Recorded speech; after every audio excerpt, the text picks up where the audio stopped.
लाठी डंडे से पिटते छात्र करे चीख पुकार, कहाँ है नीतीश कुमार, क्या कुंभकर्णी नींद में सो गई सरकार। तो छात्रों, आप लोगों का स्वागत है पाठशाला में। जैसा कि आप लोग जानते हैं, मेरी ये कविता बिहार में हो रहे बीपीएससी छात्र आंदोलन की तरफ इशारा कर रही है। आज हम विस्तार पूर्वक बीपीएससी प्रोटेस्ट के मूल कारणों और छात्रों की जो मुख्य मुद्दे हैं वो क्या हैं, क्योंकि तमाम मीडिया हाउसेस में या अन्य नेतागण भी अपने अपने हिसाब से इस बीपीएससी प्रोटेस्ट, बीपीएससी आंदोलन का इंटरप्रिटेशन कर रहे हैं। तो आज हम लोग जानने की कोशिश करते हैं, चूँकि मैं भी एक अभ्यर्थी हूँ, बीपीएससी का एग्ज़ाम देता हूँ, तो और आंदोलन से भी जुड़ा हुआ हूँ। छात्र संसद हो या गर्दनी बाग हो, प्रत्येक जगह पर मैं छात्रों के साथ खड़ा हूँ और खुद आंदोलन का एक हिस्सा हूँ। तो आज हम लोग बात करते हैं कि बीपीएससी का प्रोटेस्ट का मुख्य मुद्दा क्या है, छात्रों की मुख्य मांगे क्या है। तो जैसा कि हम लोग जानते हैं, 17वीं बीपीएससी में बहुत बड़ी संख्या में पदों की बहाली आई, जिसमें एसडीएम, डीएसपी तमाम पद हैं और काफ़ी बड़ी तादाद में हैं। 2035 पद हैं कुल। तो आयोग के द्वारा, आयोग को ऐसी संभावना थी कि अत्यधिक मात्रा में अत्यधिक संख्या में बिहार से भी और अन्य स्टेट से भी छात्र इस परीक्षा में सम्मिलित होंगे और कहीं न कहीं एक सिटिंग में, एक दिन में उनकी परीक्षा करवा पाना संभव नहीं होगा। इसीलिए आयोग ने कहा कि डिफरेंट सेट ऑफ क्वेश्चंस होंगे, 8-10 सेट ऑफ क्वेश्चन होंगे, अलग अलग क्वेश्चन होंगे और एक से ज़्यादा पालियों में या एक से ज़्यादा दिन में बीपीएससी की परीक्षा संपन्न कराई जाएगी। तो अब यह सवाल उठा कि आप जब डिफरेंट सेट ऑफ क्वेश्चन देंगे, एक से विभिन्न पाली में परीक्षाएं आयोजित करवाएंगे, जैसा कि एसएससी वो अन्य प्रतियोगी परीक्षाओं में होता है, तो इसका मतलब है कि आप नॉर्मलाइज करेंगे। क्योंकि मान लीजिए एक ही कंपटीशन के लिए आप इसे ऐसे समझें कि आपको 100 क्वेश्चन दिया गया और किसी अन्य को 100 क्वेश्चन तो दिया गया, लेकिन वो क्वेश्चन अलग है, तो आखिर बराबरी कैसे होगा। कोई भी जब कॉम्पिटिटिव एग्ज़ाम दिया जाता है तो same question, same toughness level, same प्रकार के क्वेश्चन को हल करवाया जाता है विभिन्न लोगों के द्वारा और उसमें जो मेधा बनती है उसके आधार पर रिजल्ट दिया जाता है। हालांकि एसएससी या कुछ अन्य प्रतियोगी परीक्षाएं हैं जिसमें कि नॉर्मलाइजेशन करवाया जाता है, एक से अधिक पालियों में एग्ज़ाम करवाया जाता है। तो कई लोगों का यह भी कहना है कि वहाँ पर तो है ही ऐसी व्यवस्था, परंतु आपको ये समझना होगा कि एसएससी का नेचर जो है क्वेश्चन का अलग है, उसमें मैथ, साइंस ज़्यादा इन्वॉल्व रहते हैं, रीजनिंग, तो वहाँ पर आप नॉर्मलाइजेशन लगा सकते हैं। परंतु बीपीएससी, यूपीएससी की जो पीटी परीक्षा होती है, इसके जो क्वेश्चंस होते हैं ये हमेशा एक ही पाली में और एक ही सेट ऑफ क्वेश्चंस में आयोजित करवाया जाता है। इसमें नॉर्मलाइजेशन लगा पाना संभव नहीं है। नॉर्मलाइजेशन की प्रक्रिया इसमें आप इम्प्लीमेंट नहीं कर सकते हैं, वो कहीं ना कहीं छात्रों के साथ अन्याय होगा। इसीलिए यूपी में भी या अन्य कई पीसीएस में इसका विरोध हुआ है और फिलहाल किसी भी पीसीएस में यह प्रक्रिया लागू नहीं है। तो छात्रों को लगा कि एक से अधिक सेट ऑफ क्वेश्चंस होंगे, एक से अधिक पालियों में आयोजित करवाई जाएगी परीक्षा, तो नॉर्मलाइजेशन तो होगा। तो छात्रों ने इसका विरोध किया। 6 दिसंबर को इस प्रोटेस्ट में कई छात्रों को लाठी भी खाना पड़ा और अंततः आयोग ने यह नोटिफिकेशन जारी किया कि नॉर्मलाइजेशन की बात तो मैंने की ही नहीं थी, तो फिर नॉर्मलाइजेशन का प्रश्न कहाँ से उठता है। हम नॉर्मलाइजेशन नहीं कर रहे हैं और एक पाली में एक ही सेट ऑफ क्वेश्चन से सबकी परीक्षा होगी। उसके बाद 13 दिसंबर 2024 को यह परीक्षा होती है 912 सेंटर पर। एक सेंटर बाबू परीक्षा धाम पर कुछ अनियमितताओं की खबर आती है। अनियमितता क्या थी? प्रशासन के तरफ से ये गलती थी जिसकी लेपापोती आयोग, जिला प्रशासन आदि ने की। मामला यह था कि वहाँ पर क्वेश्चन जो संख्या है वो ही कम पहुँचा था। इसको आप ऐसे समझें कि मान लीजिए 100 विद्यार्थियों का आपको परीक्षा लेना है और आप 60 ही क्वेश्चन आप दे पाए हैं, 40 विद्यार्थियों को क्वेश्चन आपने दिया ही नहीं। तो वहाँ पर जो इन्विजिलेटर थे उनका कहना था कि आप बैठें, क्वेश्चन घट गया, आ रहा है क्वेश्चन। उसके बाद भी जो क्वेश्चन आया उसके सील फटे हुए थे। तो आयोग की क्या जिम्मेवारी नहीं है, जिला प्रशासन की जिम्मेदारी नहीं है कि ये कैसे हुआ, वो क्वेश्चंस कहाँ गए, आखिर इतनी बड़ी अनियमितता कैसे हो गई इतने बड़े एग्जाम में? नहीं, इसका कोई भी जवाब जिला प्रशासन या आयोग नहीं दे सकता है। केवल छात्र उपद्रवी थे। सीसीटीवी फुटेज में दिखलाया गया कि कुछ छात्र उठ खड़े हुए, वो क्वेश्चन फेंकने लगे। तो सवाल है कि वो छात्र कैसे उठ खड़े हुए जब आपने उन्हें 40 मिनट, 45 मिनट, 1 घंटे तक यह कहकर बिठाए रखा कि क्वेश्चन आ रहा है, आ रहा है, आ रहा है, और अन्य छात्र परीक्षा दे रहे थे। इसके बाद वो छात्र उठ खड़े हुए। तो आप ये नहीं कह रहे हैं कि वो आपकी गलती के कारण इस तरह का जो अनियमितता या इस तरह का कियोस एग्जाम में देखने को मिला। बस आप वो सीसीटीवी फुटेज दिखा रहे हैं कि छात्र उठ खड़े हुए और दूसरे का क्वेश्चन पत्र फेंक रहे हैं। वो क्यों फेंक रहे हैं ये आपने दिखाना जरूरी नहीं समझा। तो खैर, सीसीटीवी फुटेज के बाद ये साबित हो गया कि अनियमितता हुई है। तो लोगों ने सवाल किए, तो आप किया कि आप जिला प्रशासन है, आपके पास पुलिस है, पूरा तंत्र है, आप क्या कर रहे थे? छात्र क्वेश्चन लेकर बाहर आ गए, छात्र उठ खड़े हुए, आप उन्हें संभाल पाने में असफल हुए और इसकी जांच हुई तो पाया गया कि जिला प्रशासन और आयोग की गलती थी। तो उस एक सेंटर पर परीक्षा को रद्द कर दिया गया। अब छात्रों का यह कहना है कि आपने एक सेंटर पर रद्द कर दिया, 12,000 छात्र वहाँ एग्ज़ाम दे रहे थे, अब 12,000 छात्रों का आप अलग से एग्ज़ाम लेंगे, जो कि मेरे इस वीडियो बनाते समय आज उन 12,000 छात्रों का एग्ज़ाम हो चुका है। तो उनका कहना था कि 12,000 छात्रों की जब आप अलग से परीक्षा लेंगे तो 2 सेट ऑफ क्वेश्चन तो हो ही गया, एक परीक्षा और 2 अलग अलग तरह के क्वेश्चन, जिसका विरोध छात्र पहले से कर रहे थे। और ये जो दूसरी बार परीक्षा लेना पड़ा आपको, वो भी आपकी गलती के कारण लेना पड़ा। क्वेश्चन आप पहुंचा नहीं सके थे सेंटर पे, जिसके कारण छात्र नर्वस हो गए, वो उठ खड़े हुए, चिल्लाने लगे, तो आपको सेंटर कैंसिल करना पड़ा। तो वो भी आपकी ही गलती है। तो जो भी हो, घूम फिर के मुद्दा तो नॉर्मलाइजेशन पे आ गया, जिसका पहले भी छात्र ने विरोध किया था। 6 दिसंबर 2024 को छात्रों ने लाठी भी खाई थी और आयोग ने यह जारी कर दिया था नोटिफिकेशन के जरिए कि अब ये नॉर्मलाइजेशन हम नहीं करने जा रहे हैं।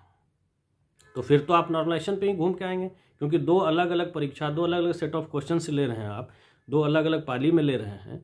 उसको बैलेंस कैसे करेंगे आप? नॉर्मलाइजेशन के जरिए, जिसका विरोध पहले से हम लोग कर रहे हैं और आप भी कह चुके कि नॉर्मलाइजेशन नहीं करेंगे। तो फिर इसको आप बैलेंस कैसे करेंगे? तो आप उसके जगह पे स्केलिंग कर रहे हैं, गुमराह कर रहे हैं। तो कहने का मतलब छात्रों का ये था कि अब इस परीक्षा को ही रद्द कर दिया जाए, क्योंकि नॉर्मलाइजेशन का विरोध शुरू से छात्र कर रहे थे, आयोग भी मान चुकी थी नॉर्मलाइजेशन नहीं होगा, और जो परिस्थितियां उत्पन्न हुई उसमें नॉर्मलाइजेशन करना ही पड़ेगा। तो फिर क्यों ना इस परीक्षा को ही रद्द करके एक फ्रेश परीक्षा ली जाए। तो विद्यार्थियों का जो मुख्य मुद्दा है वो नॉर्मलाइजेशन लागू न किए जाने को लेकर है, और ये बापू परीक्षा केंद्र की परीक्षा से यह तय होता है, जो 22 सेंटर पे लिया गया, कि फिर नॉर्मलाइजेशन तो होगा ही, और नहीं होगा तो वो भी अन्याय है। तो ये विरोध मुख्य है बीपीएससी छात्रों का कि ये अन्याय होगा, इसलिए पूरी परीक्षा को रद्द करके एक फ्रेश परीक्षा ली जाए। और अभी बापू परीक्षा परिसर में अगर क्वेश्चन आसान आता है तो अब पहले से जो छात्र परीक्षा दे चुके हैं उनके साथ अन्याय होगा। इनको अलग से 20 दिन का समय भी मिला, क्वेश्चन पैटर्न भी इनको पता है, और टफ आता है तो भी उनके साथ अन्याय होगा। और आज वीडियो बनाते समय बापू सभागार में परीक्षा संपन्न हो चुकी है। 4 दिसंबर 2025 का ये दिन है और मैंने क्वेश्चंस देखे।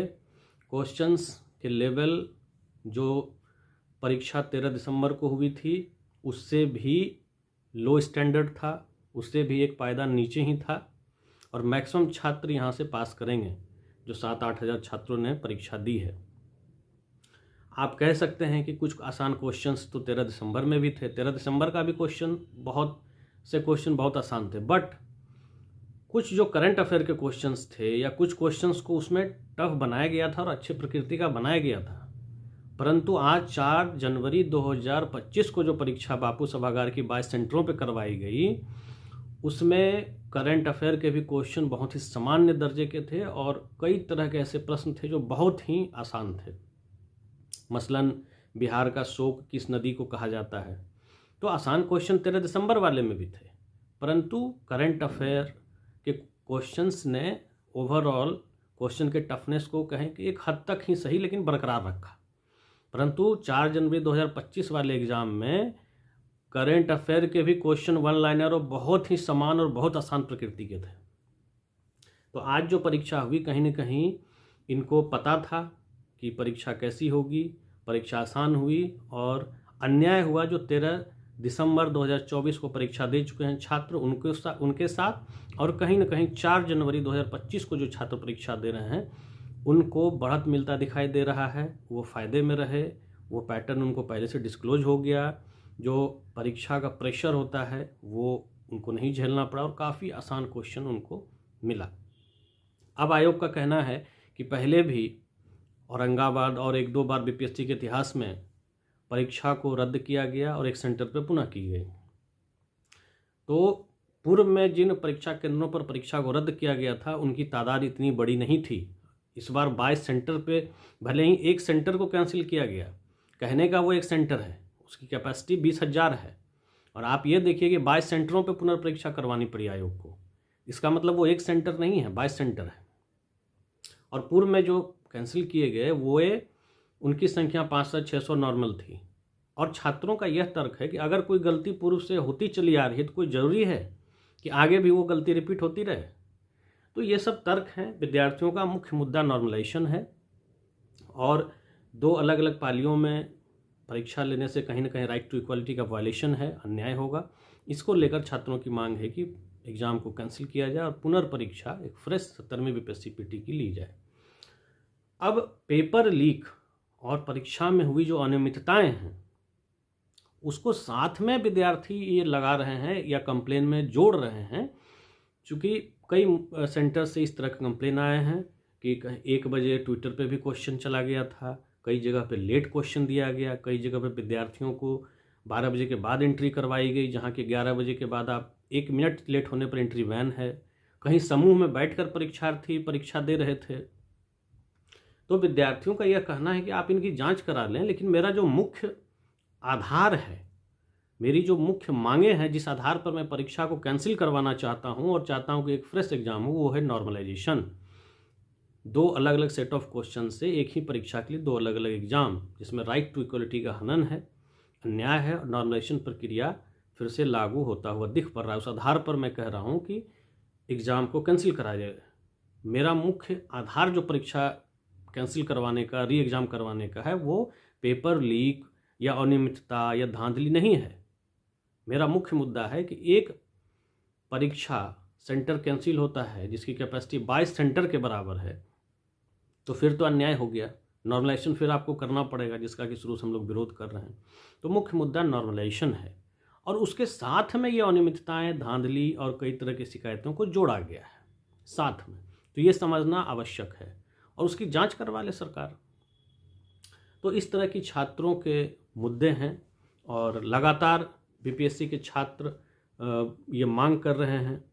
छात्रों ने राज्यपाल व चीफ सेक्रेटरी से भी मुलाकात की। चीफ सेक्रेटरी के द्वारा जो है कि आश्वासन दिया गया कि आपके हित में फैसला आएगा। छात्रों ने कहा सर 2 दिन के अंदर कोई जांच कमेटी बैठाई जाए, हम लोग को कोई आश्वासन दिया जाए, परंतु उसके बाद भी किसी भी तरह का कोई ये नहीं निकला, निष्कर्ष नहीं निकला। 29 दिसंबर को आपने देखा कि किस तरह से छात्रों पर बर्बरतापूर्ण तरीके से रात्रि में कड़कड़ाती ठंड में वाटर कैनन का इस्तेमाल करके उन्हें भिगोया गया। उसके बाद लाठी डंडे से बर्बरतापूर्ण तरीके से उन पर प्रहार किया गया। कई बहनों को भी जेंट्स पुलिस के द्वारा मारा गया, घसीटा गया। इसकी चर्चा कहीं नहीं हो रही है। इस बात की चर्चा कहीं नहीं हो रही है। चर्चा इस बात की है कि पप्पू यादव व प्रशांत किशोर राजनीति कर रहे हैं। प्रशांत किशोर 4 करोड़ की वैनिटी वैन लेकर गांधी मैदान में बैठे हुए हैं। कांग्रेस, लेफ्ट सभी मिलकर अपनी राजनीतिक रोटियां सेक रहे हैं। मेरा यह कहना है कि चर्चा इस बात की ही क्यों जाती है कि कौन क्या कर रहा है। प्रशांत किशोर 4 करोड़ नहीं, मैं कहता हूँ 40 करोड़ के वैनिटी वैन में बैठे। मैं कहता हूँ सभी जो राजनीतिक दल हैं, राजनीतिक रोटियां नहीं, वो पूरी छान ले। लेकिन सरकार कहाँ है और छात्रों की बात चैनल क्यों नहीं करते हैं। जो मीडिया हाउसेस हैं बड़े बड़े, वे लगातार प्रशांत किशोर की राजनीति पर सवाल उठा रहे हैं, उनके वैन पे सवाल उठा रहे हैं, पप्पू यादव पे, सभी छात्र का फ़ायदा उठा रहे हैं, ये कर रहे हैं। अरे भाई, कौन क्या कर रहा है छोड़िए, आप छात्रों के मुद्दे को क्यों नहीं प्रखरता से रखते हैं। मैं कई मीडिया चैनल में देखता हूँ कि छात्रों को वहाँ बुला लिया जाता है और मुश्किल से 1 मिनट का भी समय उनको नहीं दिया जाता है और केवल जो है मुर्गे लड़ाए जाते हैं। कांग्रेस से कुछ कहलवा दिया गया, उसके बाद राजद बोलेगी, फिर बीजेपी, फिर जदयू। अरे भाई, मीडिया से मैं कहना चाहता हूँ, कार्यपालिका, विधायिका, न्यायपालिका के बाद आप इस लोकतंत्र के चौथे स्तंभ के रूप में जाने जाते हैं। अपनी गरिमा का लिहाज करिए, जो मुद्दे हैं उनको उठाइए। आप बाद में प्रशांत किशोर की वैनिटी, पप्पू यादव की राजनीति पर सवाल उठा लीजिएगा। अभी कम से कम वे छात्रों के साथ तो खड़े हैं, उनके वजह से नेशनल मीडिया कवर कर रही है छात्रों के मुद्दों को, और आप उसके वैनिटी वैन पप्पू यादव की राजनीति में अटके हुए हैं। आप मुर्गा लड़ा रहे हैं अपने टीवी चैनल पर बुला करके कांग्रेस, बीजेपी और जदयू के प्रवक्ताओं को, और छात्र को 10 सेकंड नहीं बोलने दे रहे हैं। आप इस तरह से बरगलाइए मत। अब लिटरेसी रेट जो है NHFS के डेटा में आया है, बिहार का भी बढ़ चुका है, और ये BPSC की तैयारी करने वाले छात्र हैं, ये मेंस लिखते हैं, ये किसी भी सामाजिक समस्या, आर्थिक, राजनीतिक समस्याओं को बखूबी जानते हैं। मुद्दे क्या हैं, उसके पक्ष में क्या तर्क हो, विपक्ष में क्या हो, आगे की राह क्या हो, सोल्यूशन क्या हो, यहाँ तक लिखना पड़ता है BPSC छात्रों को मेंस परीक्षा में। कुछ अपने ओर से भी सॉल्यूशन देना पड़ता है। तो आप इनको बेवकूफ़ ना समझें। मैं पत्रकार बंधुओं से आग्रह करूंगा कि ये पढ़े लिखे इंटेलेक्चुअल लोग हैं जो आंदोलन कर रहे हैं, आप गुमराह ना करें। आप जो छात्रों के मुद्दे हैं, जो सही बात है, उसको उठाइए। बाद में पप्पू यादव, प्रशांत किशोर को देखिएगा, और अभी कम से कम वे छात्रों के साथ खड़े हैं, तो आप उनकी बात ना भी करें तो छात्रों के मुद्दे को उठाइए ना। तो ये हालात हैं, और इसमें हमने समझा कि BPSC छात्र आंदोलन का मुख्य मुद्दा क्या है, किस बात को लेकर छात्र आंदोलन कर रहे हैं। उसके बाद तमाम जो राजनीतिक दल हैं, बड़ी बड़ी हस्तियां हैं, वो किस तरह से छात्रों को सपोर्ट कर रही है। प्रशांत किशोर गांधी मैदान में आमरण अनशन पर बैठे हुए हैं। माननीय सांसद पूर्णिया के पप्पू यादव ने भी काफ़ी सपोर्ट किया, रेल चक्का जाम किया, और न्यायपालिका के जरिए भी सहायता लेने की बात चल रही है। कार्यपालिका जो एग्जीक्यूटिव है हमारा, जिसमें कि मुख्यमंत्री, कैबिनेट मिनिस्टर्स आते हैं, उनसे गुहार लगा लिया गया, और न्यायपालिका सुप्रीम कोर्ट, हाई कोर्ट भी जाने की बात हो रही है, चूँकि कोर्ट बंद है। और आज का पेपर हुआ 4 जनवरी 2025 को, जिसका पेपर काफ़ी आसान आया। तो ये इस तरह से अन्याय है। एक बार आप पेपर लेते हैं जो थोड़ा 20 रहता है, फिर एक बार 19 लेते हैं, और छात्रों की संख्या भी काफ़ी ज़्यादा है। तो मेरा यह मानना है कि इस परीक्षा को कैंसिल कर दिया जाए और एक बार पुनर्परीक्षा का आयोजन करवाया जाए, और तमाम जो अनियमितताएँ हैं, जो कि छात्र, जिसका सबूत भी छात्रों ने सौंपा है। ट्विटर पर 1 बजे क्वेश्चन आपका वायरल था, 12 से 2 बजे के बीच एग्ज़ाम का पीरियड होता है, उसका भी जो वो कॉपी है, जीरोक्स कॉपी छात्रों ने सौंपा और कहा है ट्विटर, उस पर हालांकि बाद में डिलीट हो गया होगा, परंतु छात्रों ने कहा आप ट्विटर से ये कर सकते हैं। उसका डिलीट भी हुआ है, फिर भी वो आपको बता सकता है कि हाँ 1 बजे ये पोस्ट किया गया था। EOU की बात कर रहे हैं जदयू के नेता। मैं आपको बता दूं, EOU में भी छात्रों ने उस वायरल क्वेश्चन को पोस्ट किया और अपनी समस्याओं को रखा है, और सभी प्रमाण चीफ सेक्रेटरी, गवर्नर और सभी राजनीतिक दल, विरोधी, सत्ता पक्ष, विपक्ष, सभी के ऑफिस में पहुंच चुका है।